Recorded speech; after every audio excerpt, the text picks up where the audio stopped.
My name is Ellesmere, and tonight, as I walk down this familiar dirt trail, the soft glow of my lantern, my only companion, I am drawn into the depths of my memories.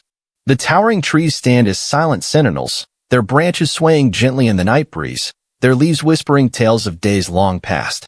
I remember the days of my youth, when magic was as commonplace as the sun rising and setting.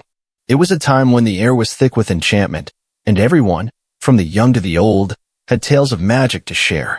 The world was alive, thriving with networks of spells and incantations, a vibrant canvas of mystical practices. But those days are gone, replaced by an era dominated by healers and scholars, for whom magic is nothing more than a tool to be used, not a wonder to be marveled at. Yet we did have one thing in common regarding necromancy. They were right to be hesitant and apprehensive in the presence of such a powerful art. Not all who wield its mighty equilibrium on life and death do so without ill intent. My own relationship with magic is complicated. I walk a path less trodden, a form of magic that most consider dangerous or taboo. I believe their understanding is limited, and with all we don't understand we fear. The life of a necromancer is not one of simplicity, and in my case, it is even more complex. Unlike many who delve into this dark art, I do not do so out of malice or desire for personal gain. My purpose is altruistic, driven by a yearning implanted in me when I watched my mother perform a reading. Her prophecies, the revelations they brought, left the recipient so taken aback, so overwhelmed with emotion, that I couldn't help but yearn for that same impact in my own life. I longed to replicate that profound sense of wonder, of discovery, and so my journey into magic began. Like most budding practitioners, I started with the lighter facets of magic. I dabbled in alchemical mixtures, conducted seances, practiced divination, but my thirst for knowledge was insatiable. When my mentor warned me about the dangers of black magic, his warnings, far from deterring me, only piqued my curiosity. It was as if he had thrown open the doors to an unexplored world, one that I was determined to delve into.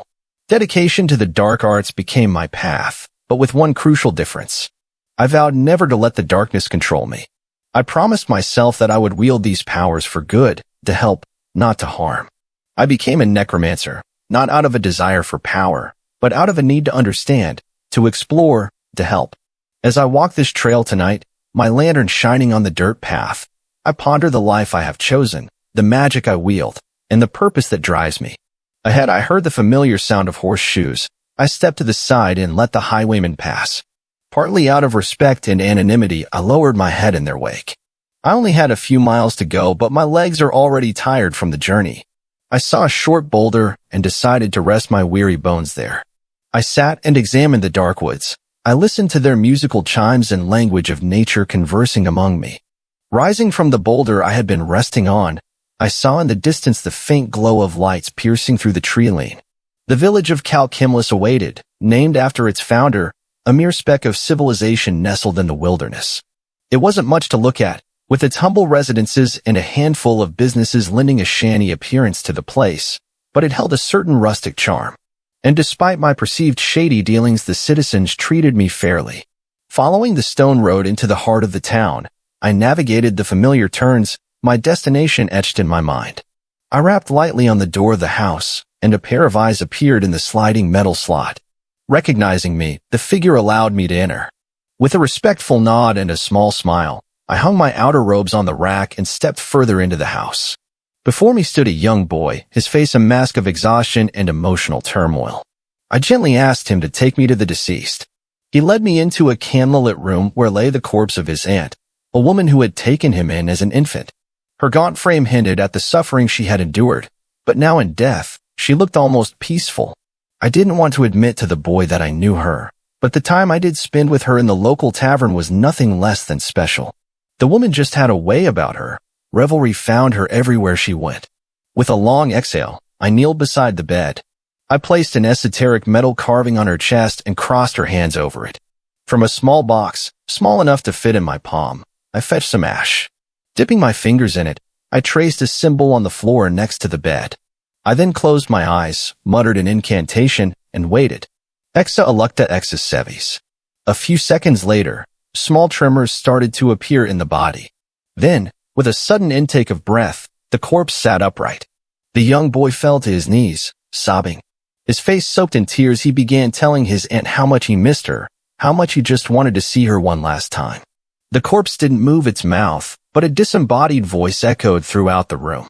It offered the boy comfort, telling him he was going to be okay, that she had raised him right, and that she had faith he would do the right thing when the time came for him to become a man.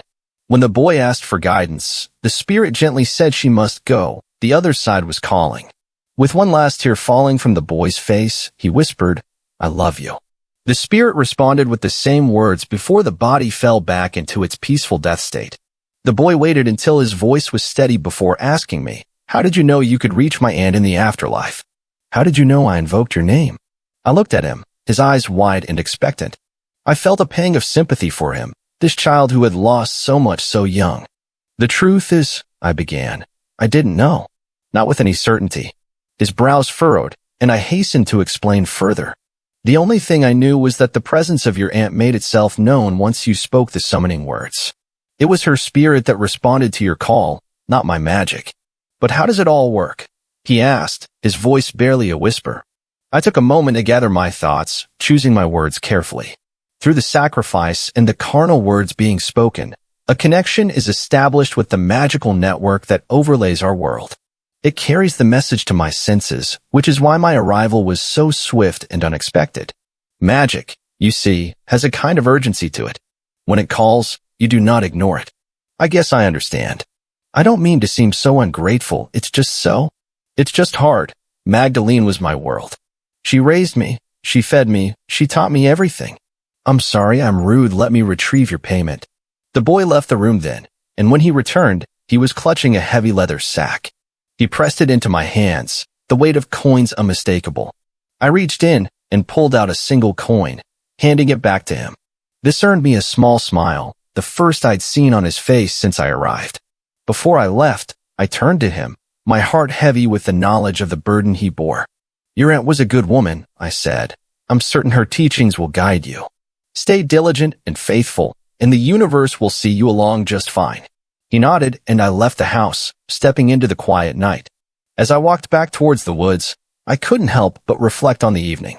It was rare for these things to go so smoothly. Sometimes, the dead were not so happy to be brought back to the world of the living. But tonight, I was grateful for the peace I had been able to bring to a grieving boy. It was moments like these that reminded me why I had chosen this path, despite its many complications. Speaking of said complications, a gate guard took notice of me.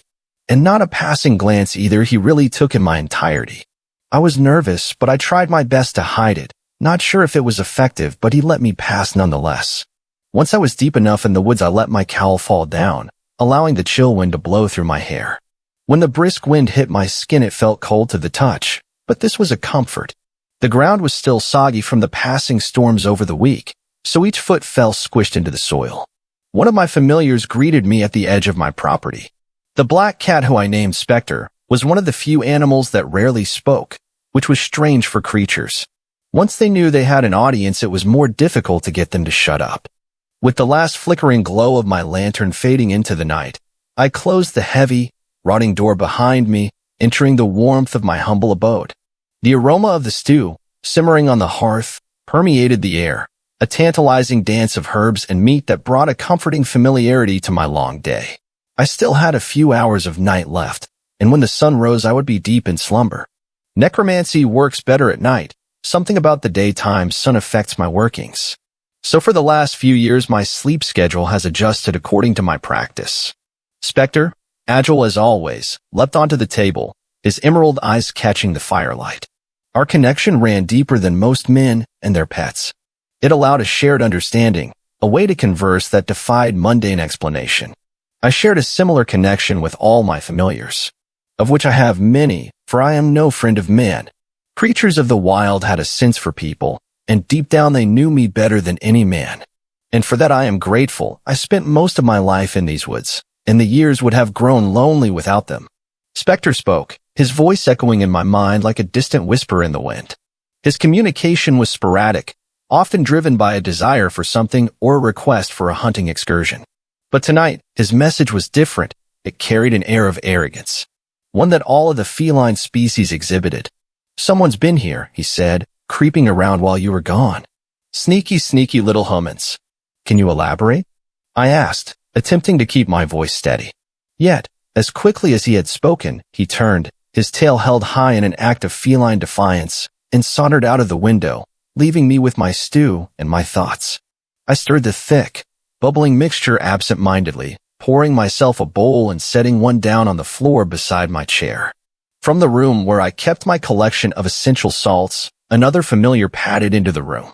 A dog named Boy whose loyalty was as steadfast as the rising sun. He lapped at the stew, his tail wagging with contentment. When he had cleaned his bowl, he looked up at me, his brown eyes holding wisdom beyond his years. The cat's not lying, he said, his voice serious in my mind. There was someone here, skulking around. I got a good sniff of their scent. Smelled like raw meat and man sweat. Truly repugnant. Repugnant, I repeated. That's a big word. Have you been snooping around my library again? Boy snorted and shook his ears. Yeah, but I was careful. I didn't chew on anything this time, I promise. I nodded, feeling a knot tighten in my stomach. Good. If they return, or if you recognize the scent in town, let me know immediately. Whoever it was, they probably won't be our last visitor. With a nod of his shaggy head, Boy pushed his way through the doggy door, off to patrol our shared land. The peace of the night had been replaced with troubling thoughts. But who had been skulking around our property, and more importantly, why? I was sure I covered my tracks as of late, and none of my summoners would have breached privacy. They were just as at risk, by summoning a necromancer. So who was it? The question seemed to take on a more formidable form as I attempted to wrestle with the thought. After the warmth of the meal subsided and the familiars returned to their posts, the winds of night began to die down. I knew my time of rest was at hand. I rose from my writings by candlelight and stretched bones weary from hours of study. Stepping outside my quaint wilderness cabin, I gazed up at the stars beginning to fade from the dark sky. Dawn was imminent. Back within, I gathered my bedroll and readied for slumber. But not on any ordinary mat could I rest. Such earthly comforts held no appeal for one who walked the edge of darkness. No, for me there was a special receptacle, a vessel carved from the dense stone of the mountains itself. As heavy as it was solid, the sarcophagus guarded its contents well. Within this tomb-like enclosure I knew refuge. For while his power was a gift, it was also a curse, a wild magic that seeped from his flesh even in repose. Unless dimmed, it could stir primordial hunger in those who sought such talents. And so in this place of the dead I seek refuge each night, a final slab of granite sliding into place above with a boom. The light of dawn filtered through the shuttered windows as I stirred from my stone slumber. Pushing aside the heavy lid, I rose with the familiar creaks and pops of aged bones. In the dawning silence, my senses stretched out like tendrils into the borderlands between worlds. Voices whispered at the edge of hearing, fragments of prayers, laments, last desperate pleas for salvation. I listened closely, guiding my magic to discern among the chaotic ether. Most were but residual echoes, but one phrase caught my attention, Allah Aqsa, the summoner's prayer. Some soul had made their sacrifice in the night, hoping to speak to one beyond the veil just a while longer. The sun disappeared behind the horizon. I stepped out into the fading dusk. Though the day's warmth still lingered in the earth, the forest was darkening swiftly. I closed my eyes and reached out with my senses, feeling the subtle pull of magic drawing me toward my summoner. Whoever had called upon my skills knew the arts well. The ritual binding lit up their life force like a beacon, its presence guiding me as surely as a lighthouse guides ships on stormy seas. I did not need to know their location. The spell itself led me true as a compass. I followed the feeling, letting my own power swell and ebb in response. To my relief, it did not draw me into the nearby village as I had anticipated. Instead, it led deeper into the woods, past moss-covered stones and gnarled trees. As I wove between the tree trunks, my mind's eye allowed me to see the glow of my summoner's soul flickering distantly through the dense foliage. Before long, a small wooden shack came into view through the gathering gloom. Light seeped faintly from its windows, carrying the unmistakable feeling of recently worked magic. I had arrived at the summons. Steeling myself, I approached the door, ready to discover who summoned me. Most of the time it was people I met in passing or through word of mouth. I had no knowledge of anyone living this far out in the woods. It was remarkable how like the cabin was to my own humble abode. I pushed open the creaking door and entered the shack. Inside, the summoner knelt on the earthen floor beside a makeshift cot, shaking with anguished sobs. A young man lay lifeless upon the cot, his limp hand gripped tightly in hers. As she cried out, her words came through in fragments, something about the local Jarl, a war, wounds that should have been tended but weren't. My heart ached at her pain. It was clear this man meant everything to her, and his loss had cut her deep. Placing a light hand on her shoulder, I attempted to console her, but my words had no effect. I knelt silently at her side, moving my hand to her heaving back. When her cries began to subside, I said softly, "I grieve with you for this loss. Tell me how I may help. What final gift can I provide in these dark hours?" She raised red-rimmed eyes to meet my gaze. "P, please, can you bring him back? Just long enough for a proper goodbye." I closed my eyes, reaching out with my senses to assess the deceased. His spirit had already fled its vessel, only empty flesh remained. But perhaps, with what remained of my power, I will do everything within my abilities. But you must understand, this can only buy a brief reprieve from the inevitable. Are you certain this is what you wish? At her nod, I began chanting the incantations. Dark magic swirled within the tiny hut as I worked to cull his untethered soul back from the beyond. Only time would tell if my efforts would succeed, or what price she might pay. I focused my energies, pressing onwards with the ritual. With a gasp, the young man on the cot suddenly drew breath once more. But instead of relief or joy, a blood-curdling scream tore from his lungs. His eyes flew open yet saw nothing of the present, only the terrors of his final moments, replaying in an endless loop. "Please, no more," he shrieked, pleading for a mercy that would not come. "Let me die." The woman clutched at him desperately, but he flailed as if fighting unseen demons. I had never seen magic go so horribly wrong. Whipping around, I gathered my power to undo what I had wrought. Before I could act, the man sat bolt upright, and something else used his lips to shape a warning. "He's coming. It's coming." A dark presence seemed to grip his mind and spirit with equal cruelty. With an unearthly howl, a shadowy mass exploded from his open mouth. For a brief moment, it swirled malevolently above the dead man's body before dissipating into wisps of smoke. Silence fell once more in the wake of horror. The woman sobbed brokenly, clutching her lost love as if she could keep the last shreds of his soul from fleeing forever. I stood shaken, wondering what malign entity I had unintentionally summoned with my spell. The horror of that moment lingered heavily in the air as shock overtook grief. When the woman at last looked up, her eyes held a hollowness I hoped never to see again. Silently, she withdrew a coin purse, payment, as per our agreement.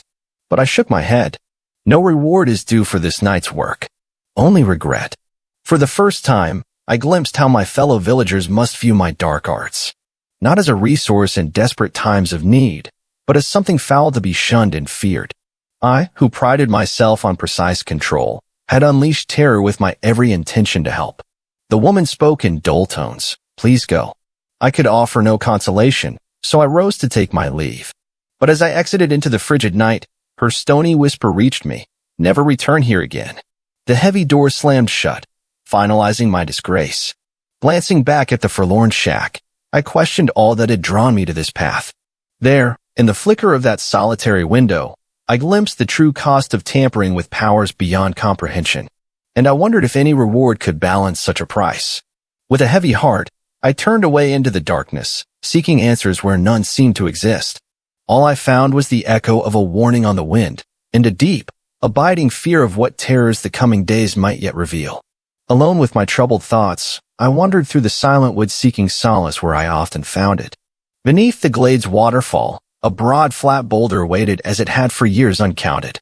I settled heavily upon its familiar plains, listening to the soft song of falling water as a balm to my restless mind.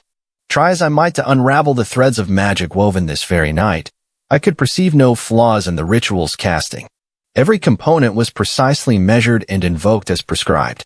Yet something had twisted my magic into a blasphemous imitation, dragging that poor soul back, not to a piecemeal reunion with his love, but into an abomination that would haunt my dreams for seasons to come.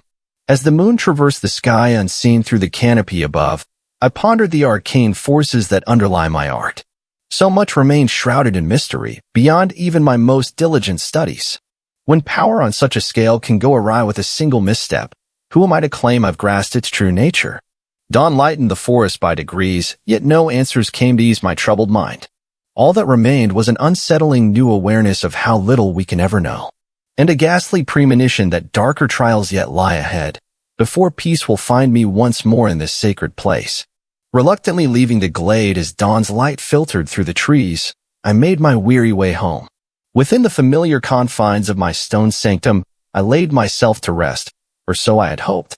No sooner did sleep take me than the night terrors began. Dark entities swarmed my mind's eye, beckoning me into deeper vistas I wasn't prepared to face. The dead clamored for my attention, their mournful visages flowing backwards like a memory stripped bare. I climbed agonizing heights only to plunge from lofty perspectives into soul-chilling realms beyond fathoming. Every fear and doubt manifested in twisted revelries, tormenting me with questions that had no answer. By the time light returned, I emerged more exhausted than when I slept. As the moon's glow seeped through cracks in my abode, I sent up thanks for deliverance, however temporary. Such visions foretold truths too dreadful for any mortal mind to comprehend unharmed. In their clutches, I saw fate's flow is far from linear, and powers writhe in the unseen realms over which I have only the most tenuous of discipline. Grateful yet unsettled, I resolved to redouble my study of self and skill. But some premonitions cannot be shaken. Even now a darkness looms on the edge of thought that will test me to my limits and beyond. For what nightmares may come, and flesh with dreams, I can only brace and endure. Like every night I reached out into the void, listening for the invocation. The evening brought no summons upon the veil, allowing a respite from the turbulence of past nights. Still, an adept's work is never finished, so under cover of darkness I ventured into town. My robes drew wary looks as always, but thanks to the late hour, the guard's attention was elsewhere, scanning for pickpockets and streetwalkers offering their wares. Stealthily, I guided my way down alleys, avoiding the torchlit thoroughfares. Soon a familiar abode appeared at the residential edge, my confidant Albert's home, concealing treasures far beyond its outward appearance.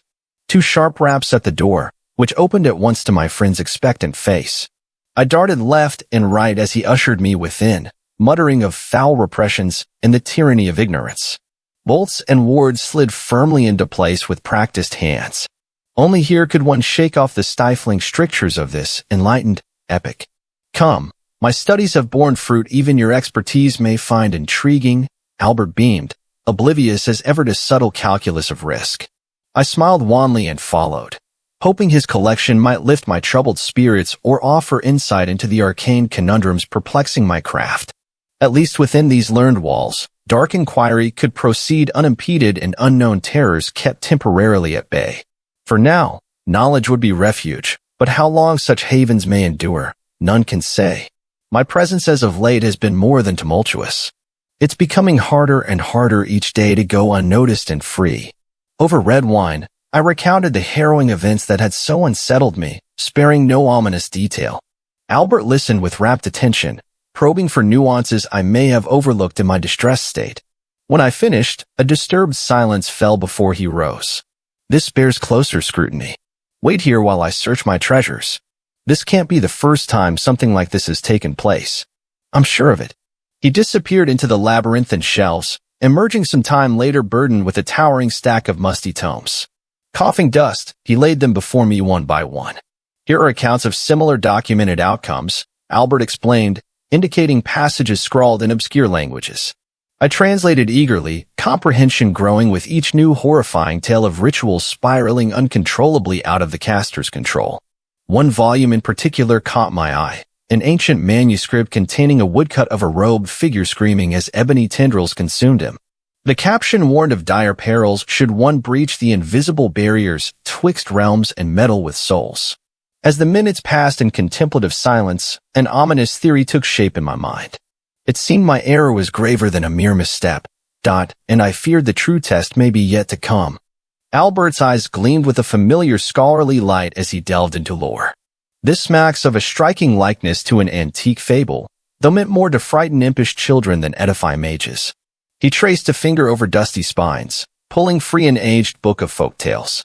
A parable often recited warns of a wizard possessed by delusions of grandeur. Hungry for power beyond mortal kin, this fool bartered his soul to demons and other shady spirits. I leaned in, senses prickling at portents within the simple story. Albert turned brittle pages with care. The powers he sought were more than his human vessel could contain, and because of that reality tore. His wise eyes met mine, implication clear. Only through sacrifice of many skilled spellcasters was the schism mended. But small tears in the veil can foster bigger ruptures if left unattended. A chill crept my bones, for in childish fables often lurk kernels of bitter truth. It seemed my single mistake may have set in motion consequences far beyond tonight's tragedy alone. As the shadows lengthened across dust-spangled shelves, grim speculation gave way to lighter discourse. Albert refilled our cups, and I broke open a pouch of fine choke leaf to sweeten the air.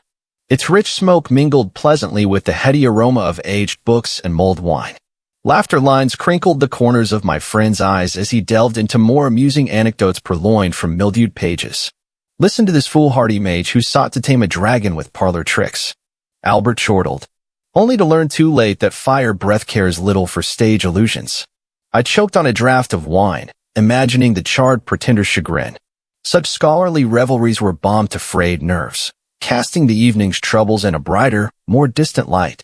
For a few hours more, amid pilfered pleasures of philosophy and fellowship, the shadows dwelling in my mind's crooked corners seemed less ominous. But all too soon, midnight's shroud descended once more, recalling me to await the return of my roaming hour. Moonlight roused me, though stirrings of unrest lingered from shadowed dreams. At the window, specters' plaintive meows pulled me wearily from slumber's grip. Impatient feline, I chided gently, unlatching shutters for his eager entrance. But his psychic unrest jolted my senses fully alert. Through our bond flowed visions of creeping forms prowling my home at dawn. The sneaker returns, his thoughts hissed. Crows roused it. They did strange speak. Blasphemer. They said, I couldn't conceal my rage. My face scrunched up as I felt a pressure grow in my temples. A shiver traced my spine at that ominous utterance, dripping with dark possibilities. Who was bold or foolish enough to trespass my domain, and what baleful design drove their furtive footsteps? After last night's revelations, any uncanny event demanded utmost scrutiny. Quickly I rose and dressed, gathering reagents and tools of magical detection. Whoever stalked my sanctuary would find no easy quarry, for now was the hour secret surfaced, by persuasion or force if needed. Rather than my usual rituals this dawn, a hunt was afoot. I feigned departure from my manse, trekking no more than a stone's throw before doubling stealthily back. Concealing myself amidst a thicket at the property's edge, I settled in grim patience to await the prowler's return. Sure enough, scarcely had I crouched in leafy obscurity than movement stirred the forest edge once more. Slowly, nefariously, shapes emerged from the undergrowth to loiter just beyond my ward's boundaries. More than a lone intruder lurked there. I counted 3 cloaked forms in a hushed conference. Focusing my sight through a scrying spell, I beheld faded sepia images of cowled faces. But distance and fabric of dark linen obscured identities. Without drawing unneeded attention to myself, I maneuvered quietly. I managed to get behind them, and I stood tall and tried to seem as imposing as I could muster. Someone should have told you, 'tis unwise to trifle. Ancient powers align. My will be done, or else you answer. From the shadows, I let loose another arcane rumble. My magically amplified voice shook the glade like collapsing monoliths. Who directed your attentions to me? The effect was tellingly profound. 2 cloaked figures yelped and disgraced themselves out of sheer terror. Streams of urine ran down their pant legs, pooling at their feet. But the leader remained, frozen in place save a tremor in his words. We mean no harm, great sorcerer. We were sent by Jarl Bjorn to keep watch. Ah, so the conspirators had ties to local power. But a warlord's command seemed a feeble excuse for trespassing my sanctum. Darker designs were clearly afoot. I purposely kept my head low to prevent such things as this. I advanced on silent feet, keeping my voice low yet laced with arcane menace. Tell your master his meddling is noted, and consequences will follow if such insolence is repeated. Now be gone, ere worse befalls you. As one, the trio broke and fled gibbering into the forest. But I had gleaned what was needed, and more. Someone sought to undermine my workings for motives unknown. This Jarl would face my persuasions to explain himself further. As the trespassers fled in a panic, I enacted an esoteric art perfected through idle hours. With practiced ease, I casted my consciousness into the mind and eyes of my raven familiar, circling high above. Now seeing through avian eyes, I watched the men flee, racing headlong past the hamlet and field. With wingless flight across the expanse with the speed of pursued prey, I glided their path unnoticed, observing all. Every turn and every stop for breath. I saw them continue to look behind them, awaiting my form to appear giving chase. Their flight ended, as predicted, at a sprawling nobleman's estate, no doubt the citadel of this Jarl Bjorn they named. Obviously, I've heard the name in passing, but nobility held no meaning to me. Lingering long enough to confirm their tale's veracity, I gathered all the evidence required. Noting every turn and nuance to their path, every detail I burned into my memory. With a mere thought, I relinquished the raven's mind, slipping my ethereal essence back into my corporeal form, waiting patiently in verdant hiding. All had transpired just as I suspected, yet deeper schemes remained shrouded, awaiting further uncloaking. Within Bjorn's smoky hall, debauchery ran wild. Mead flowed as freely as the surf's riches these brutes pillaged. Laughter and crude jest resounded off sloping beams as I flowed unseen up the passage. With barely a whisper of my power, the oaken doors burst inward on splintered hinges. A lock was all it took to fell the startled guards where they stood. My spell wasn't permanent, but for my purposes it served adequately. Then through the dust, my magically amplified voice broke the night. Bjorn. Stone and souls alike quaked at my ire's thunder. The drunken soldiers scrambled in panic, shields and swords no defense against sorcery. But their master sat frozen, me dripping from lax fingers and raw terror aroused. Desister infantile scheming against forces beyond kin. Worm. I spat the words, looming over his cowering mass. My domain is inviolate. Trespass again at your peril. Next time, none shall bar the full magnitude of my wrath. As one, the petrified fools bowed so low their brows brushed the filthy ground. My work here was done, message loudly received. One last frigid glare froze the quaking Jarl where he cowered, before I delivered my parting edict in a sepulchral death knell. Should I ever feel so much as a fleeting gaze in my direction again, the cataclysm unleashed will rip this petty kingdom asunder. Pray we meet no more, worm, for none, not even you, will survive the storm if forced to face my full power. With that promise dripping bile and brimstone, I swept from that squalid hall in a swirl of raven feathers and curses. Some small part hoped never having cause to live up to those dire vows. Yet as I strode out into the lamenting night, a deeper intuition whispered change was nigh. Dark forces now stirred beyond any mortal's understanding or control. The game had accelerated in unseen machinations, and pawns were now toppling on the esoteric board. Sheltering in shadows was a thing of the past. The time had come to stand openly in my power and dare any to challenge the sorceress might of Ellesmere the Dread. I broke from the thought, what the hell was wrong with me? This wasn't me. I wasn't being myself. In hindsight, I would have never allowed myself this sort of outburst in the past. Something about that botched resurrection really ate at my nerves. And now it seems it's affecting my attitude and personality. Returning to my sanctum, an intuitive unease gripped my mind like strangling ivy. Focusing inward, arcane senses detected an alarming intrusion. Some vaporous entity clouded my thought processes from within, causing me to teeter on the edge of emotion. This is a vulnerability I couldn't live with or ignore any longer.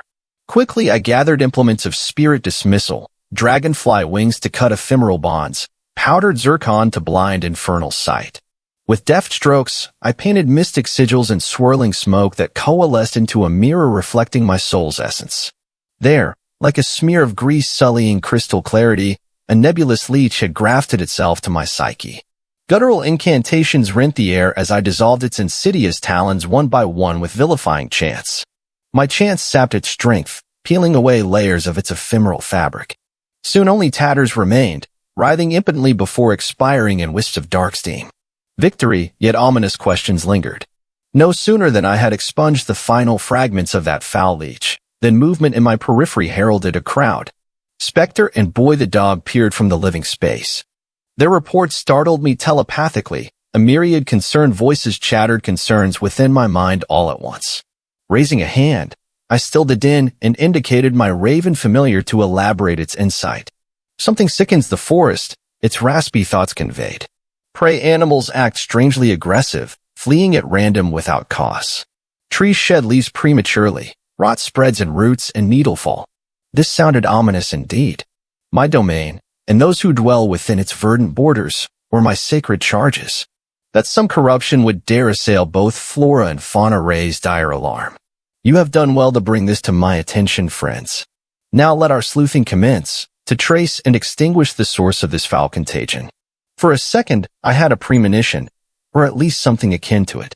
I felt as if all this were connected in some strange underlying way. Connections that evaded me at every conclusion. The raven took flight, gliding on an unseen breeze as my companions, and I followed its dark silhouette flitting between the trees. Soon it dropped to perch atop a rocky crag jutting from the forest floor. At the base, an acrid decay sat in the air. I knelt, procuring a soil sample unnaturally seared and blackened, and stowed it for future examination. Then, pressing fingers into the corrupted earth, intuition struck like flint against tinder. I lifted my fingers to my nose before tasting a metallic tang mixed with curdled flesh invoked nauseating memories of inhuman rituals. This ground had absorbed foul energies unseen since ancient forbidden tomes warned of their mention. With the sample procured, starlit skies guided my path back to the abode. My mind was a vortex of suspicion and dread, as thick and shadowy as the encroaching trees on either side. Ahead, the moonlight shimmered on the surface of a newly formed pond, a black, viscous pool of mystery that stretched out like a malignant growth in the heart of the woods. Its inky surface glinted under the lunar gaze, a dark mirror reflecting the star-studded sky above. The sight of it made me pause, my boots sinking into the soft earth at the pond's edge. I hesitated, then reached for a fallen branch, deciding against the rash act of touching the unknown substance.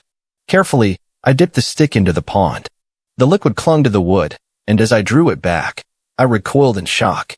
The substance was blood red. Shivering in the cold night air, I took the stick with me, retreating to the safety of my nearby shack, my mind swirling with possibilities. Once inside, I began my work, my hands moving with the motion of practiced perfection as I mixed ingredients and murmured incantations. With a snap and a glimmer, the liquid in the bowl before me shimmered and changed, a magical reaction that would reveal the nature of the mysterious substances I had collected. First, I tested the black substance from the base of the tree. As soon as it touched the magical blend, it dissolved, and the smoke that rose from it formed a symbolic death skull, a sign that sent my magical senses reeling.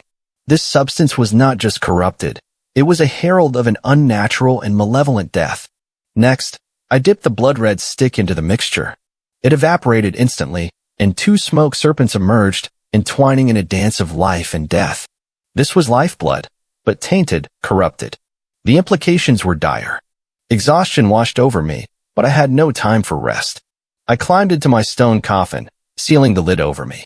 It was here, in the silence of my eternal bed, that I could think, could process the chilling discoveries of the night. For 12 years my work has been marginally successful. On the times when I was able to make a connection, my summoners were pleased. The times when no connection could be made, they were disappointed, but held no ill will towards me. These last couple of days have really been going in the opposite direction. Something beyond my comprehension is pulling unseen strings. The world outside whispered its secrets to me through the thin veil of sleep. The sighing wind became a mournful lament, transforming into the whimper of a wounded dog. A familiar sound that tugged at my heart, followed by an unsettling chorus of crows cawing. Then, silence. No more whispers, no more hints, just the stinging realization that something was terribly wrong. As the moon ascended, casting ghostly light through the cracks of my shack, I stirred, my eyes flickering open to a world changed. Pushing the stone lid from my coffin, I was met with a sight that froze my blood. My sanctuary, my home, was a chaos of destruction. In the center of the room lay Boy, his life severed as cruelly as his head. My faithful dog familiar, my companion, gone. My heart thundered in my chest as I swung my door open, revealing a macabre scene under the moonlight. A field of death stretched before me, littered with the lifeless forms of birds and small rodents, cruelly shot from the sky and crushed under brutal force. Frantically, I searched for Spectre, my cat familiar, but he was nowhere to be found. The reality of the situation hit me like a physical blow, and I dropped to my knees, my hand slamming into the cold earth in a futile display of rage and sorrow. A roar erupted from me, a sound so raw and primal it sent the birds fluttering from the treetops, scattering like a swarm of locusts to the south. The creatures of the forest echoed my distress, fleeing the epicenter of my anguish. And then, The heavens wept. Rain began to pour, as if the earth itself shared in my grief. My heart was a well of sorrow, but my face was a mask of cold fury. I was Ellesmere, the peaceful some called me, but now that peace had been torn from me this night. A new resolve hardened within me, as unyielding as the stone of my coffin and as venomous as a vampiric kiss. My heart clenched as I spotted Spectre amongst the casualties, his life slowly seeping from his small body. I rushed to his side, falling to my knees as his gasping breaths tapered off in the silent night. Summoning the ancient power that ran like lava through my now volcanic veins, I reached out to the realm of the departed. With a force of will, I caught the wisp that was Spectre's soul, pulling it back from the precipice of the afterlife, back to the world of the living. His body shuddered, taking in a deep, wavering breath as his eyes flickered open. In the fleeting moments of connection we had, I asked him about the night's events. Spectre, even in his last moments, retained his characteristic feline haughtiness. He described men, creepy crawling humans he called them, armed with shooting sticks. I understood. Crossbows and arrows had wrought this devastation. When asked if he recognized any of the men, Spectre's answer sent a cold shiver down my spine. He did not know the men, but he recognized the symbol one of them wore. The seal of the local Jarl. A wave of regret washed over me, a bitter taste of the consequences of my recent confrontation with the Jarl. My actions had invited this retribution, a price paid in the lives of my familiars. As Spectre's life slipped away once more, a vow formed in my heart. I would make the Jarl pay for this. But a voice of reason, a whisper of my former self, urged caution, reminding me that vengeance was not the answer. I wanted to ignore it, to let my rage consume me, but I listened. With a final, sorrowful glance at the carnage outside, I retreated into the wreckage of my home. The cabin feels emptier than ever, the lingering presence of my familiars only serving to intensify the loneliness. I sit among their remains, bones and tattered pelts, running my fingers over the artifacts of happier times. My raven, Rasha, used to perch upon this very desk, observing me with her glittering eyes as I worked my spells. Now, only silence meets my senses. I feel my shoulders slump under the weight of anger and sorrow. Those responsible for this senseless act wanted to send me a message, but they have achieved only the opposite. Where before I desired peace, now vengeance stirs in my heart. The memories of my journeys with my familiars, of their unwavering loyalty and companionship through long years of solitude, rise unbidden to the surface. I shall not simply let their sacrifice be in vain. Running my hand over Rasha's weathered feathers, I know what path I must take. No longer will I suffer threats to my safety or privacy. If others wish to sow chaos and discord, they shall reap what they have sown tenfold. From the ashes of loss, a fire has been kindled within my soul that none shall quench until justice is done. The bindings of peace no longer hold me. It is time to answer violence with violence and make my enemies understand the full extent of what they have wrought. I stood silently in the graveyard, staff clutched in bone-white knuckles as I gazed upon the summoning symbol carved into the dirt. A cold wind whispered through the barren trees, carrying the faintest moans of souls long past. It was the perfect night for this dark work. Kneeling, I began to chant in a guttural tongue that burned my throat on the way out. Blood and bile mixed on my tongue from the effort, but still I continued until the ringing in my head became a screaming. The symbol glowed in ominous purple, cracks splitting the earth. Decayed hands burst forth, grasping for the land of the living, followed by heads and torsos in varying states of decomposition. I spat out a final word and the summoning ceased. Before me stood a legion of the risen dead, souls bound once more to rotting flesh through my power alone. As I gazed upon the grotesque host summoned to my command, a tangled web of emotions arose within my heart. Pride swelled at the formidable force I had conjured from the dust, an army of the fallen ready to enact my will upon this world. Yet a seed of unease took root as well. These beings had once known peace in the embrace of death, and I had disturbed that rest through my sorceress blasphemy. My art dealt in profanity some deemed best left undisturbed. And tonight I will confirm their deep-rooted hatred for the black arts. For they have stirred these feelings in my black heart. My efforts to be a peaceful participant in this society have only spit in my face. Doubt threatened to erode my purpose like water upon stone. I thought of my dear companions, their remains desecrated not but yards from where I stood. Rage and vengeance swelled again at the memory, drowning out more permissive thoughts. Who was I to deny justice to the innocent? If the laws of man offered no remedy, I would take matters into my own hands. Raising my staff, I pointed to the forest spanning darkly beyond the graves. Go, I commanded my assembled dead. Seek out the camp of the decimator and his band. Show them no mercy for what they have done. Leave none alive to threaten me or mine ever again. With hollow groans of acquiescence, my horde began its grim march. I watched as they faded into the shadows, then turned to gather reagents for the nights yet to come. I returned to my isolated cabin to begin preparations for the night's macabre observances.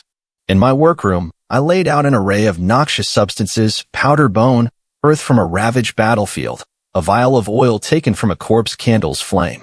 With practiced ease, I mixed the necrotic solution and poured it over a pristine enamel plate.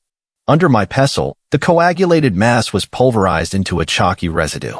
Then, I retrieved my dagger and made a precise incision in my wrist, allowing 3 drops of my vital essence to fall upon the powder.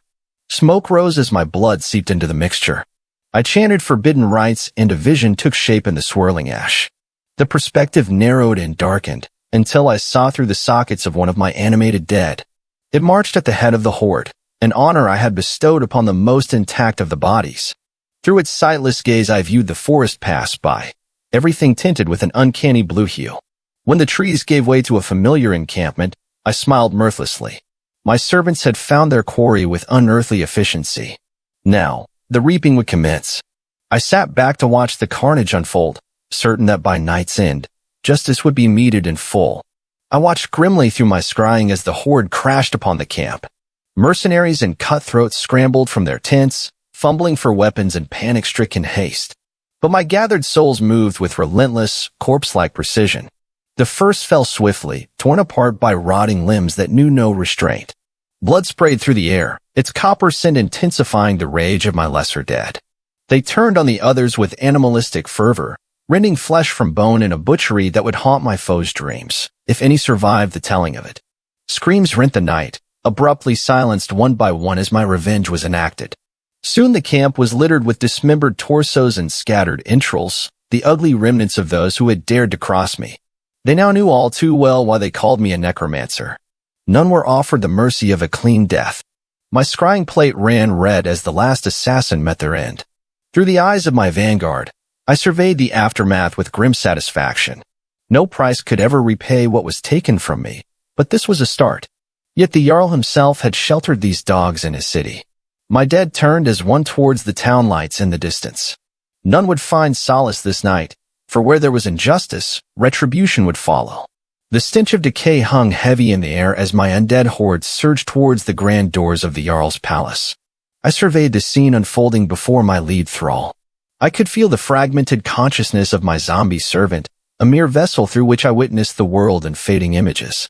Inside the palace, the Jarl, a man of power and privilege, indulged in the pleasures of the flesh. He was in the midst of captivating a woman, his hand gracefully pouring wine into her glass.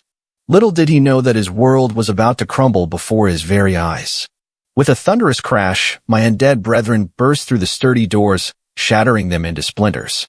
The room erupted into chaos as the relentless force of the undead tore through every living being in their path.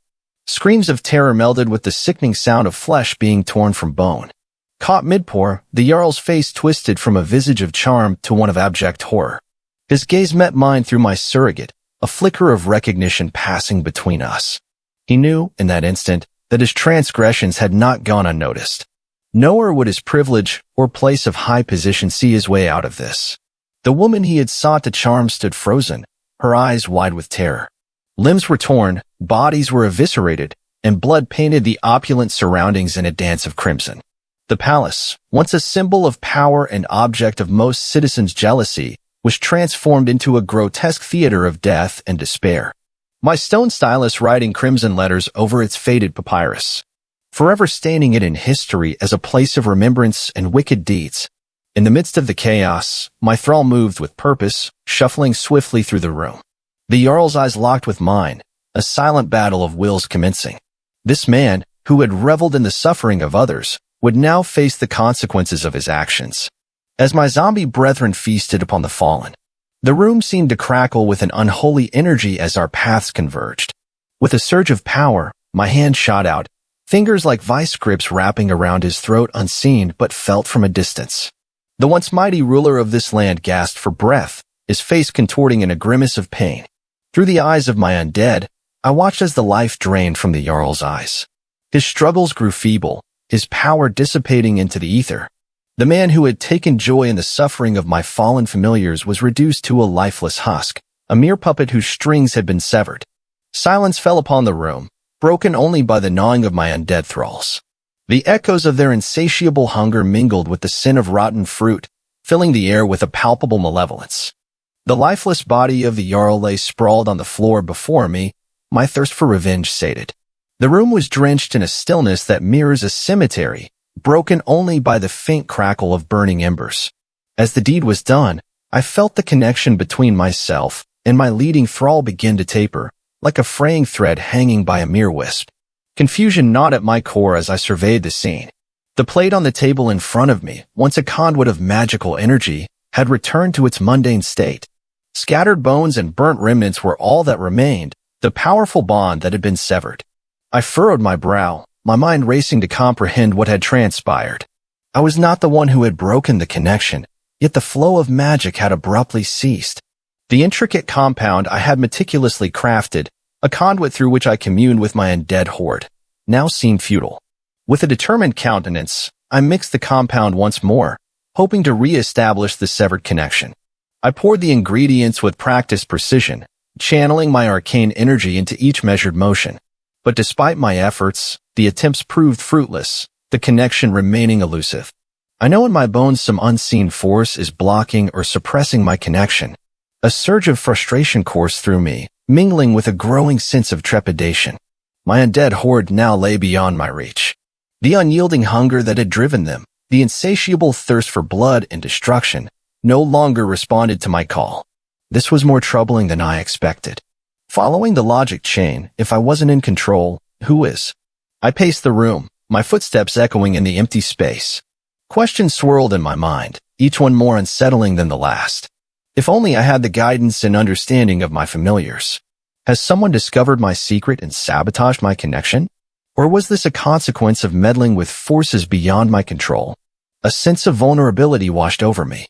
In the depths of my frustration, a glimmer of determination flickered within me. I would not be defeated so easily. I would delve into ancient tomes, seek out forgotten rituals. I methodically gathered my most prized grimoires and relics, sealing them safely in a waterproof satchel. The rest of my belongings I would have to abandon or destroy, so as not to leave any traces for vengeful pursuit. With a heavy heart, I made my way through the twisting dirt paths to the eastern horizon. Pausing at the edge of the forest, I scanned the settlements behind me in the distance. Its people had once scorned and ostracized me, fueling my descent into darkness.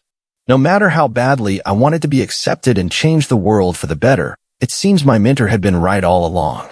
I was nothing more than a criminal in the eyes of the world, and a blasphemer to the faithful. I simply saw a different path and took it. Had I known this is where it led, I might have reconsidered. But what's done is done, and the path to vengeance lay strewn before me. Now they would send hunters to eliminate the perceived threat I posed. There would be no sanctuary left there. A tingling sensation arose in my limbs, but where once it ignited my power, now only emptiness remained. The mysterious severing of my connection to the arcane arts still bewildered me. Without its fuel, my undead legions would revert to mindless husks. I shuddered to think what violence they might cause in their feral state. It was then that I resolved to travel east, putting as much distance as possible between myself and this cursed land. With luck, a new homeland could be found where I might attempt to understand my temporary loss of my abilities and perhaps in time regain my former strength. For now, all I could do was maintain my wits and walk into the unknown. I traveled east for many weeks, keeping to isolated paths and avoiding contact as much as possible. My worn cloak and tattered attire disguised the truth. Beneath my vagabond appearance, my satchel held riches that could have afforded much comfort. Yet I dared not stop to rest in towns or roadside inns, where curious eyes might glimpse forbidden grimoires or notice a lack of vigor in my features. Instead, I walked into the night, stopping only to eat at the outskirts of decaying groves under a veil of darkness. Along the way, phantom flickers would dance at the edges of my vision, fragments of those once bound to my command, now lost without tether to this world. At last the forests surrounding my homeland thinned, giving way to sweeping plains. In the distance, rocky peaks hinted at a new horizon. Though alone under open sky, a strange sense of freedom accompanied each step forward. No angry mobs or accusations here, only solitude in which to ponder my mysteries. My journey thus far had been long and arduous, physically taxing in its solitude. For 2 days I had pushed on with little rest as the plains gave way to rocky foothills. But exhaustion was catching up fast, dulling even my instinct for self-preservation. As night fell on the second day, I spied an inn nestled in a cleft between 2 hills up ahead. Lights glittered warmly from within, and raucous laughter carried on the breeze, a foreign sound after so long traveling alone in silence. A dangerous notion took hold, one that in my fatigued state I lacked will to resist. I withdrew a few coins from my purse and approached the inn. Hands dug deeper into my hood as I entered, praying the common room was dim. Thankfully, all attention seemed focused on drinks, games, and lively conversation in progress. Sliding a coin to the barman, I requested their cheapest accommodations for the night. The sparse room afforded was basic but clean, warded from prying eyes and ears. I collapsed onto the creaking bed, not even bothering to remove boots or cloak before slipping into unconsciousness's embrace. Only a few hours were stolen, but it was more rest than days on the road allowed. Come morning, I'd resume my eastward trek renewed, if still wary of placing too much trust in the company of men. For now, 4 walls and a roof sufficed. I rose as night fell upon the land once more, my body's rhythms more attuned to the darkness. Checking my warding sigils, I was glad to see they remained intact. My presence in the mystical realm still lay veiled. Stepping into the cool evening air, I took a moment to breathe deeply. The forested hills here held a peculiar energy, something I had not felt in all my travels thus far. There was a soothing quality to it, easing my frayed nerves from constant vigilance. Yet I did not lower my guard. Instead, I highly tuned my senses. Aware of every sight, smell, and taste around me, to a degree it was almost nauseating. The dirt path was empty in both directions, but for a faint trail of hoof prints in the soil, still fresh.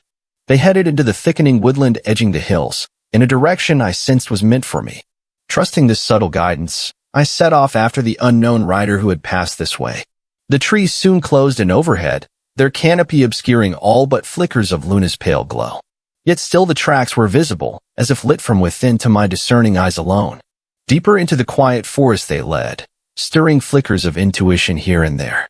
I emerged from the forest edge, greeted by an unexpected sight. Spread out before me lay sprawling stone walls and thatched rooftops as far as the eye could see, lit from within by flickering orange glow.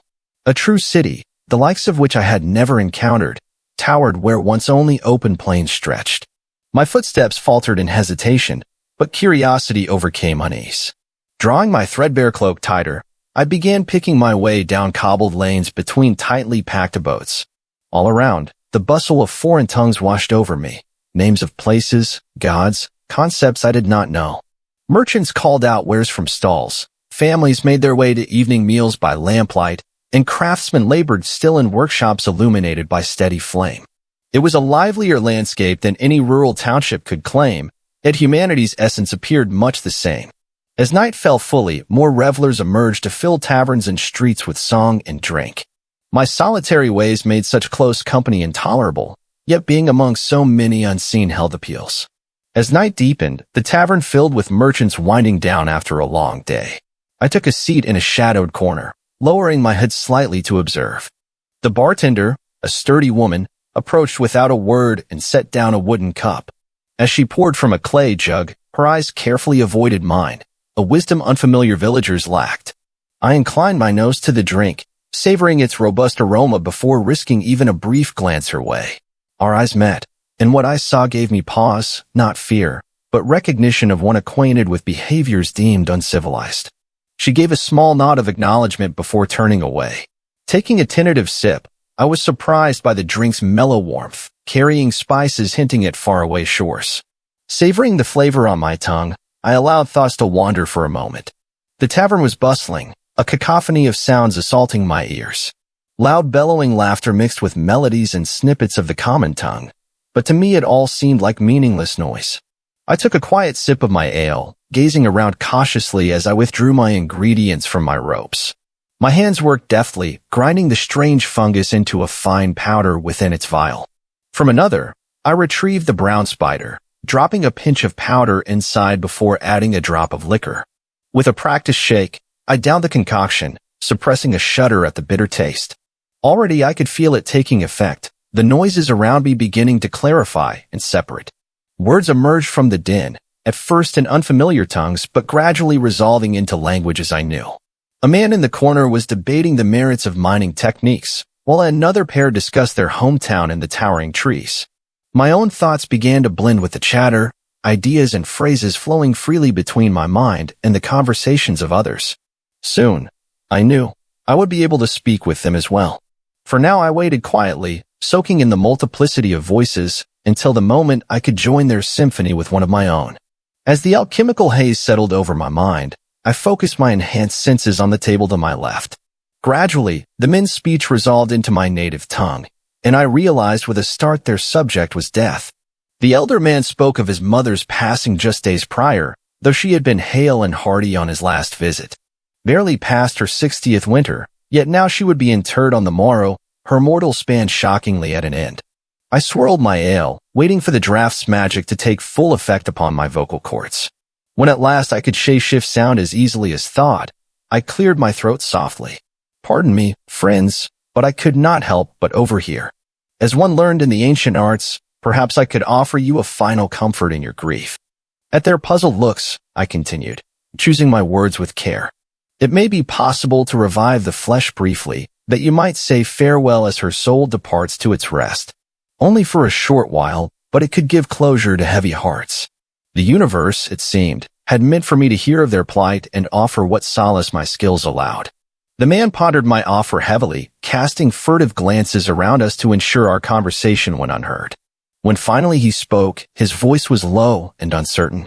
Could you truly do such a thing? To see my mother one last time? But what would be the cost? I smiled gently. Whatever it is worth to have closure, my son. Money matters little to me, only the chance to provide comfort in a time of grief. His expression remained troubled, but he seemed to come to some private resolution.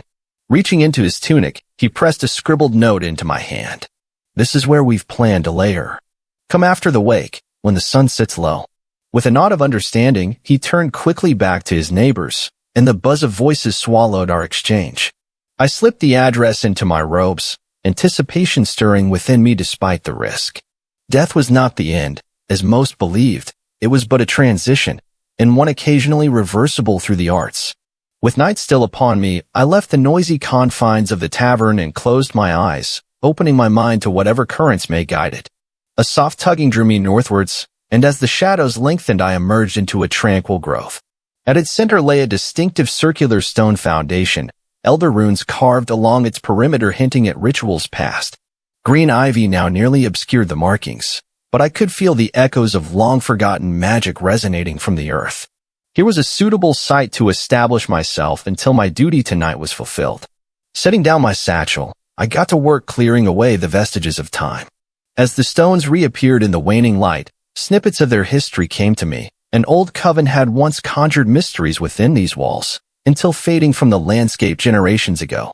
Now their energy remnant was amenable to my work, a blessing as darkness fell. In the coming weeks, this barren circlet would be transformed once more. With the aid of gathered familiars and disciplines mastered through practice, I would raise up walls, stock shelves, and imbue protections into every stone. A home, and more importantly, a place for my craft. As dawn broke, I ventured out into the surrounding woods to gather materials for the coming ritual. Herbal scraps and mineral fragments I collected, tucking them carefully into pouches at my belt. My search also led me to discover vegetation well suited to aid the formation of walls. Some judicious magic would speed their growth into a sturdy shelter. But for now, back within the stony circle I had largely cleared, I settled cross-legged to meditate. First breaths dampened my aura's detectability, cloaking my presence from notice. While useful in daily life, heightened secrecy would serve me well this coming night. Deeper inward then, visualizing chords of light grounding and centering my energy.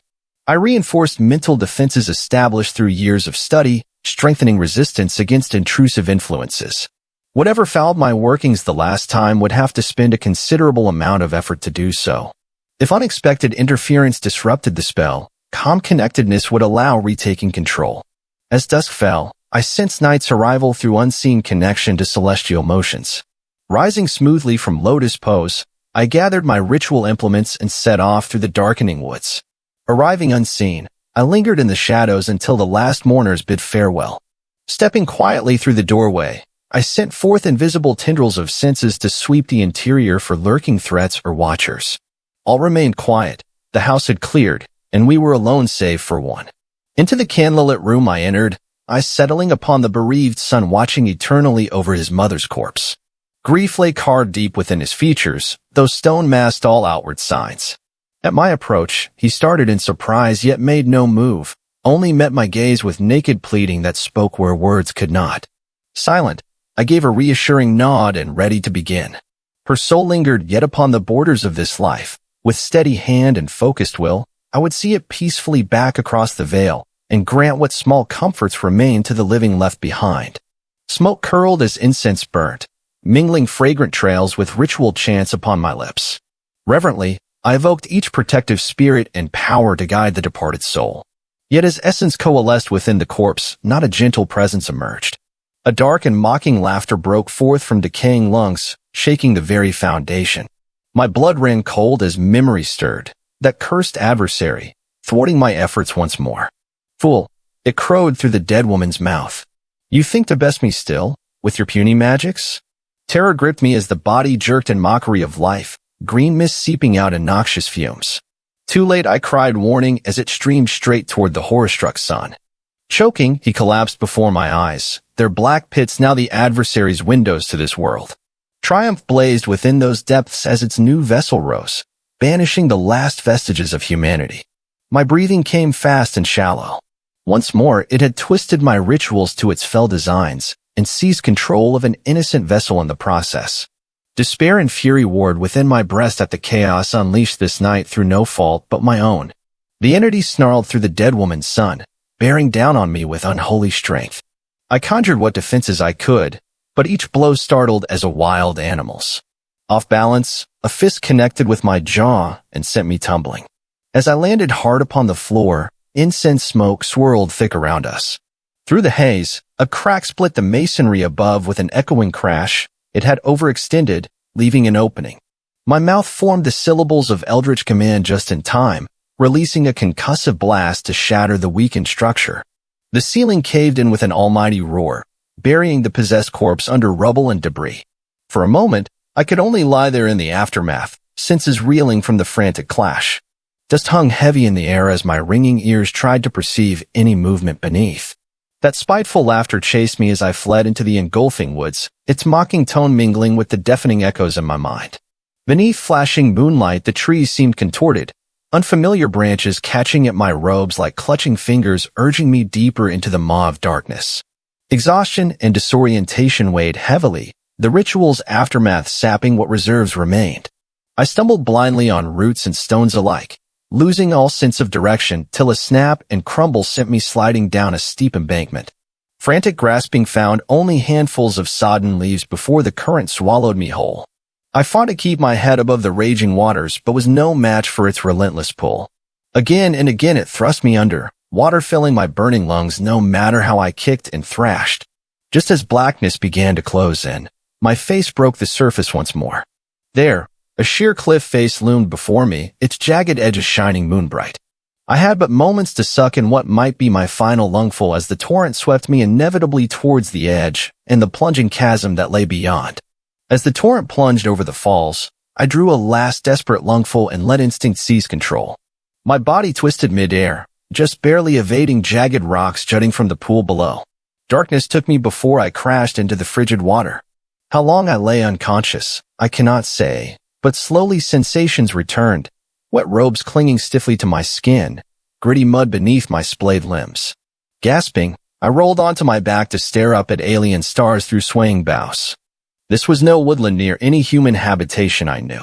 Ancient trees of impossible size rose all around, their gnarled branches twisting together high overhead to form a near-solid canopy. Not a breath of wind stirred their leaves, yet strange phantom lights flickered eerily among the trunks. Worse, an unnatural stillness hung heavy in the air. No frogs sang their evening melodies, no crickets provided their soothing choruses. Only far-off hoots of monstrous owls and faint, muffled screams as nameless beasts rend prey provided any sounds to break the unnerving silence. Shakily, I climbed to my feet, feeling quite alone and lost in this primeval otherworld. Exhausted and disoriented as I was, some instinct compelled me onwards into the forest's dim heart. A narrow trail wound ahead, shrouded in shadow yet just discernible amid clutching vines and gnarled boles. As my dark-adapted eyes followed it winding into the murk, strange whispers seemed to arise from the very woods themselves. I paused, straining to make out the murmurs, but they faded whenever I focused, as if alive themselves and skittering away at notice. An intuition born of years navigating arcana warned me to turn back, yet my curiosity, and not a small amount of ire at the string of thwarted workings, held me fast. Deeper the wood grew, closing in like a living thing. Runes appeared etched into the bark, yet in no mortal script or dead language I knew. Even under the speech concoction I had ingested earlier, the symbols remained alien to me. Their jagged shapes seemed to writhe at the peripheries of vision, crumbling my resolve but unable to deny their allure. Onward I went, step by wary step, drawn onwards by forces I could no longer claim full understanding of, nor yet wish to. The trail terminated abruptly at a circular glade's rim, the clearing bathed in a turquoise glow from some unseen source. At its center, crumbling stone walls rose from carpet of grasping bones and fungi, forming structures that stirred some half-remembered dread. No sooner had I stepped within than the earth itself seemed to come alive, grasping talons of pallid bone erupting from the soil to seize my robes in clattering fury. Heart-pounding, I chanted the single word of power, unleashing a blast of kinetic force. The skeletal hands shattered, scattering across the unhallowed ground. Yet in the momentary stillness that followed came an all-too-familiar laugh, echoing from the very stones themselves as if the forest inhaled mirth but expelled it in cruel mockery. My foe had clearly anticipated my coming, turning this place into a veritable lair. Still, I had ventured too far to flee now without answers. As if summoned by my approaches, a figure coalesced within the shattered entranceway, darker than the gloom itself. Its inky mass swirled and roiled, lifting the fiend skyward to loom above the clearing like some foul deity. There, the dim light fell upon a face I knew too well, my old mentor's visage, worn now by this antithesis to all he had taught. Mocking laughter echoed from familiar features warped beyond all recognition, a desecration most profane. Stunned disbelief yielded swiftly to wrath's red fog. How dare this abomination defile the memory of one who had sought only to guide me from the shadow's seductive call? My voice ripped forth in arcane curses, conjuring blades of wind and flame to hurl at the blasphemy suspended above. Reveal your true form, demon. I challenged the thing that had tormented my every step this fortnight. Or do you lack the power to stand against me as anything other than a stolen face? Its mirth merely redoubled at my defiance, momentarily drowning out the forest's own unearthly noises. And as my varied assaults dissipated against its living shadow cloak, a dark and terrible certainty began forming within my breast. This entity would not be so easily banished. Our fates seemed grievously entwined this night, and I would have answers, one way or another. With a primal yell, I summoned my magic to the surface, unleashing a barrage of eldritch force against the dark entity floating above. Runic shields flared to life around me as cracking tendrils of lightning spilled from my outstretched hands, lightning-fast spells flying in retaliation. The thing gracefully evaded my attacks, its shadowy form blurring at the edges as it darted this way and that through the trees. Snapping its fingers, a cloud of biting insects erupted from the soil, swarming my defenses, but I countered with a gust of scorching wind to incinerate the buzzing horde. Our battle stretched the limits of skill and will, magic colliding in explosions of emerald light that shook the ancient forest. But my exhaustion from earlier ordeals told, and the entity pressed its assault, raining curses that splintered bark and toppled massive trunks with unnatural force. As a towering oak came crashing down upon me, I summoned the last of my reserves. Chanting frantically, a pale blue sphere enveloped the clearing, nullifying magic within. For the first time, the creature gave a hiss of anger at being deprived of its dark powers.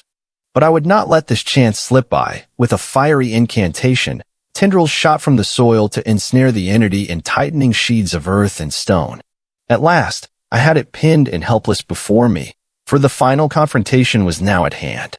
Just as I prepared to interrogate my captive, the earth itself shuddered with a low rumble. Black fissures split the ground, and with a furious scream the entity tore free of crumbling stone. Before I could react, it unleashed a maelstrom of counterattacks. Boulders hurtled through the air along with sizzling bolts of shadowed lightning. I writhed desperately amid the onslaught, conjuring shields of force to deflect the missile's deadly trajectories. Every evocation sapped what little strength remained, and cracks began to form in my defenses. One thunderous stone broke through, catching me full in the ribs with a sickening crunch. I staggered, senses reeling, as more projectiles bore down on me. With a howl of scornful laughter, the entity broke off its assault.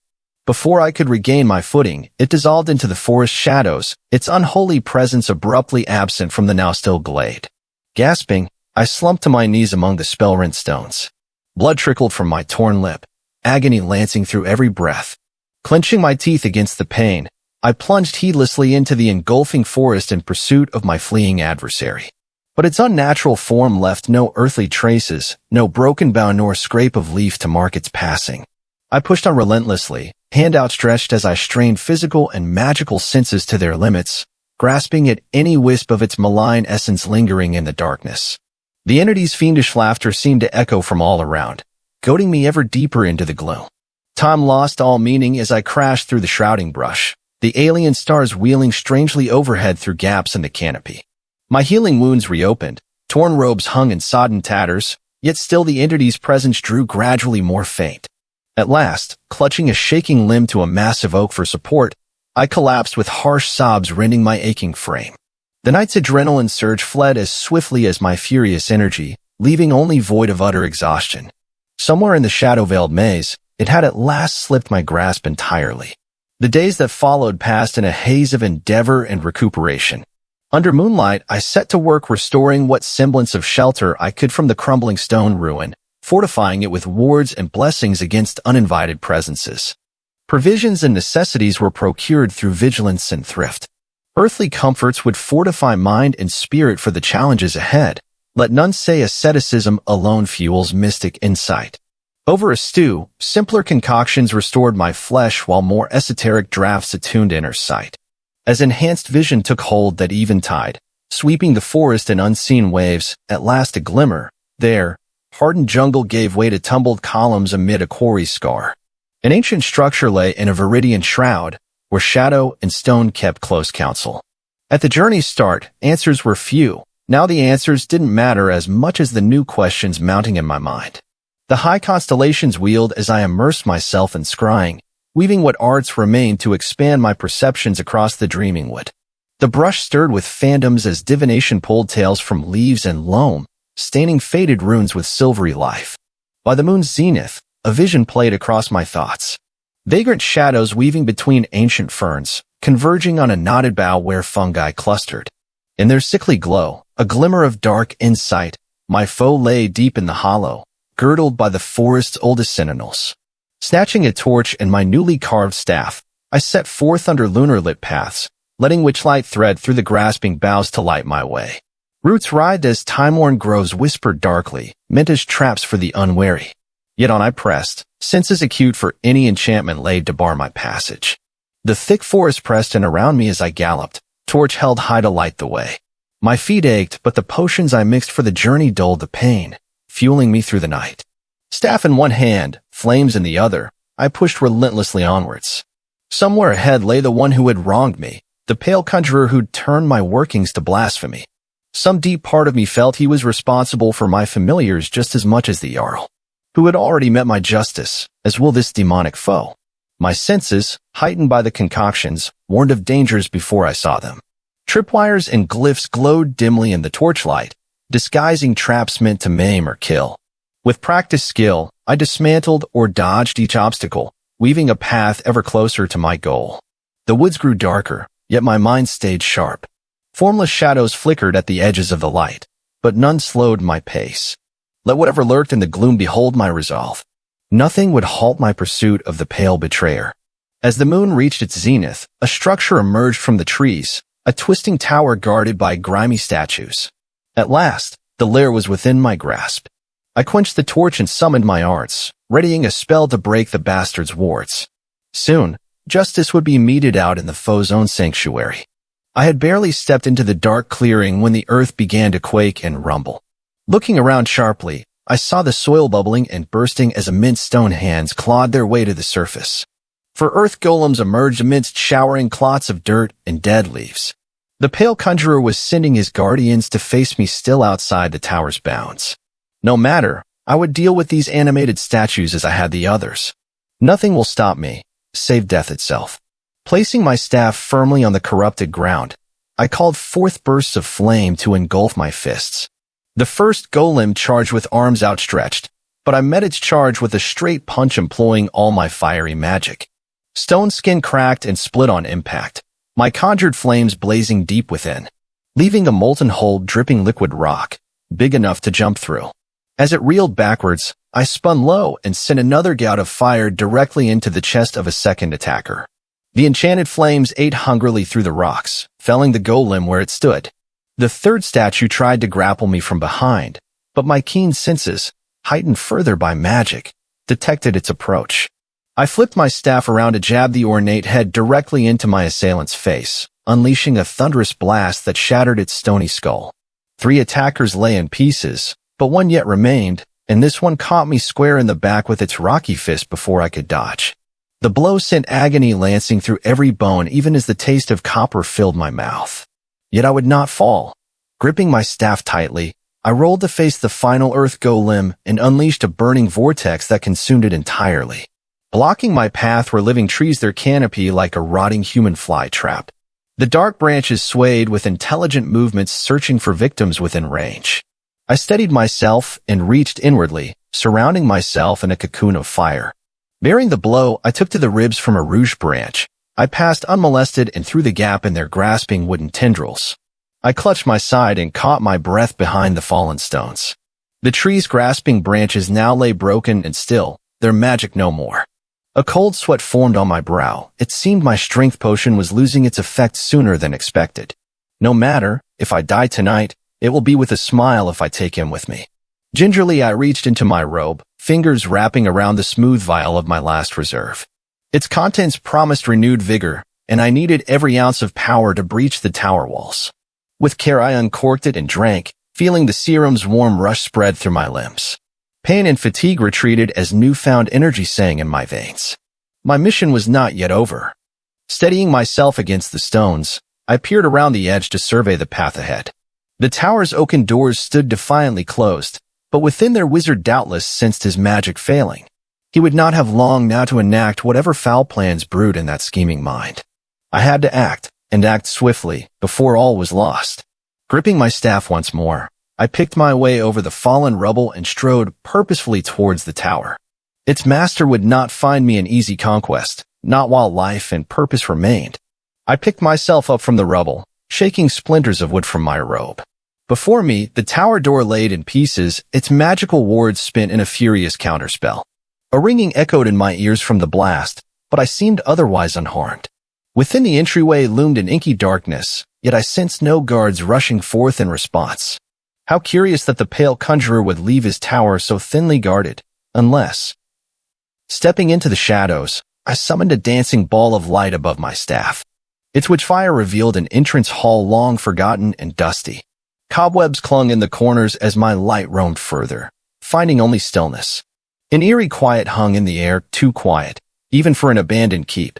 A trap then. But of what nature, and where lay its master? I crept deeper, staff aloft, keeping my senses attuned for any tremor of magic. Countless doors and halls twisted off the main chamber, each a potential burial ground for untold horrors. Or perhaps this was all a ruse, and the conjurer's lair lay elsewhere. As I pondered my next move, a whisper of displaced air whispered behind me. I wheeled around, just in time to see the dust at my feet swirling into unnatural patterns. Spelled runes glowed briefly in response to my light, and then faded once more into darkness. The trap was sprung. Now, to find its orchestrator before it found me. Carefully, I picked my way through the conjurer's twisted labyrinth, staff aloft to light shifting walls and treacherous floors. Every step stirred malefic dust or triggered dancing lights along cursed inscriptions. This wizard left nothing to chance. It took all of my willpower and every shred of my esoteric wisdom to best his traps. The trails were truly a crucible, of which I was ready to bathe in its flames. I felt my own inferno blazing bright in my heart. I gritted my teeth and continued. At last I spied a narrow stair spiraling up and out of the chamber.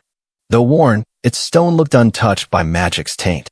A potential way forward, if carefully trod. Slowly, testing each riser, I ascended into the level above. What greeted me there nearly stopped my heart. An open gallery with no visible walls, dropping away into utter blackness on all sides. The steps continued upwards in the void, lit only by my flickering light. Grasping firmly to my staff, I set foot upon the hovering staircase.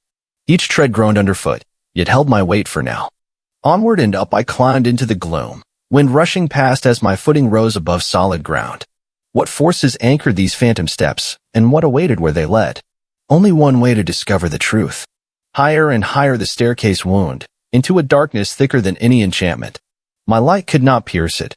All was velvet abyss. Still the pull beckoned me upwards into the endless unknown above. It felt unrealistically high in ascension. At long last, the staircase ended upon a lofty platform of black stone. Before me stood an open chamber bathed in a necrotic glow, while curling runes flickered along every surface. Their power pressed in, a suffocating blanket upon the soul. Within this magical prison, a solitary figure awaited. His robes were as pale as his skin, eyes glowing with an otherworldly light beneath a receding hairline. Above a face he wore simply to stir my emotions, but for this he needed to try nothing more. My resolve was to either whip this blasphemy from the earth, or die in the attempt. Either way, one, or both of us died tonight. At my approach he smiled, a cold upturning of bloodless lips. "Welcome, Necromancer, to the final staging of your doom," the conjurer said softly. "You have played your part admirably, traversing every trap and ward I designed. But this cursed arena was not meant for you to triumph.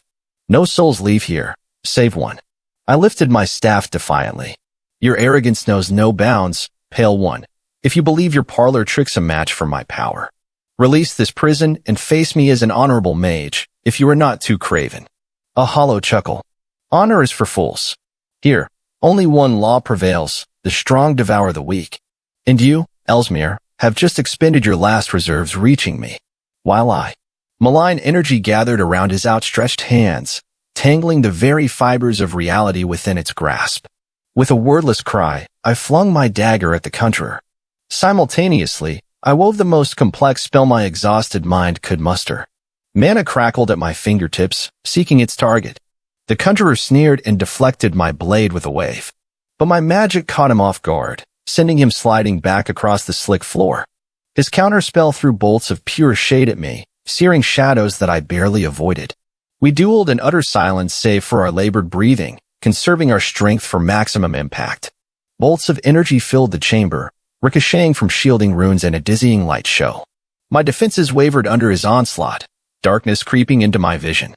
Summoning my last dregs of power, I called a towering construct of animate rock and soil. It lunged through the fray with outstretched hands, seeking to crush the life from the conjurer.